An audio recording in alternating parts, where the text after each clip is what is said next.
Hi అందరికీ, welcome back to my channel. నేను ఇవాళ వీడియోలో no bake chocolate brownie bar చేస్తున్నానన్నమాట.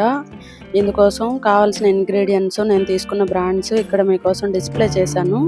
ఎవరికైనా కావాలంటే తీసుకోండి, ట్రై చేయాలి అని మీరు అనుకుంటుంటే. నేను ఇప్పుడు ఒక్కొక్కటి చెప్తానన్నమాట.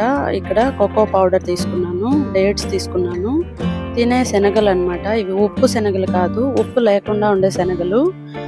నెక్స్ట్ అమూల్ డార్క్ చాక్లెట్ అనమాట. ఇది 55% కోకోవా ఉండేది తీసుకున్నాను.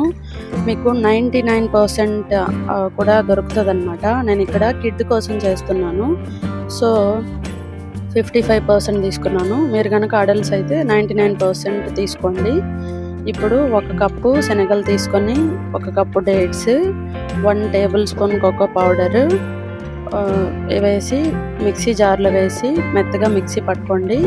మీకు 1 to 2 minutes పడుతుంది అనమాట ఇలా ఫడ్జ్ లాగా రావడానికి. సో ఓపిక్గా మిక్సీ జార్లో తిప్పుకోండి. అలా అయిన తర్వాత దాన్ని ఇలా గ్లాస్ బౌల్లోకి తీసుకోండి.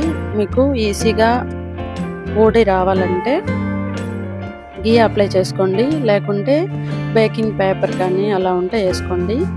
నా దగ్గర ఏమీ లేదు, కానీ ఈజీగానే వచ్చేసింది, సో నేనేం గీ కూడా అప్లై చేయలేదు. దాని తర్వాత డార్క్ చాక్లెట్ డబుల్ బాయిలింగ్ మెథడ్లో మెల్ట్ చేసి పెట్టుకోండి.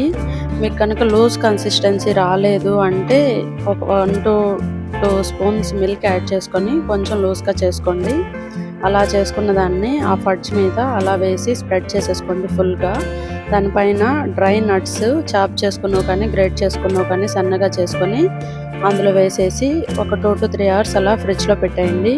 తర్వాత చూస్తే మనకి ఇలా ఉంటుంది అనమాట. చాలా బాగా వచ్చింది. డేట్స్ వల్ల కొంచెం చూయిగా ఉంది.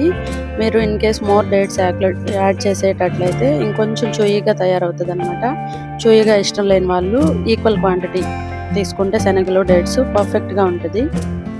చాక్లెట్స్ ఎక్కువ కావాలి అని మారం చేసే కిడ్స్ ఉంటారు కదా, వాళ్ళకి బెస్ట్ రెసిపీ అనమాట. Thank you for watching. Please